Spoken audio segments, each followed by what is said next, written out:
ఎర్రగొట్టే కారం రంగు రుచి ఆచి కారం పొడి. రాజీవ్ గాంధీ అంతర్జాతీయ క్రికెట్ స్టేడియాన్ని డిప్యూటీ సీఎం భట్టి విక్రమార్క, మంత్రి శ్రీధర్ బాబు సందర్శించారు. ఈ నెల 13న ప్రపంచ దిగ్గజం మెస్సీతో CM Revanth Reddy friendly exhibition football match ఆడనున్నారు. ఈ నేపథ్యంలో ఫుట్బాల్ మ్యాచ్ ఏర్పాట్లను వారు పరిశీలించారు. అధికారులతో కలిసి స్టేడియంలో పరిస్థితులను తెలుసుకున్నారు. పోలీసు బందోబస్తుపై సూచనలు చేశారు.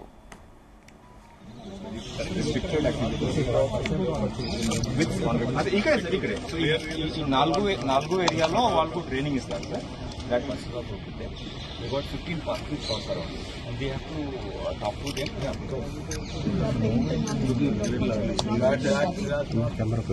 Some parts of the white area, not the full thing, but you do it. Only you have come here.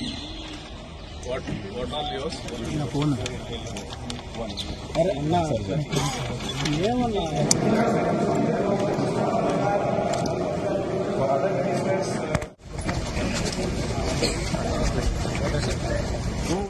గుమగుమల వంటలే వంటలే ఎర్రగొట్టే కారం రంగు రుచి ఆచి కారం పొడి.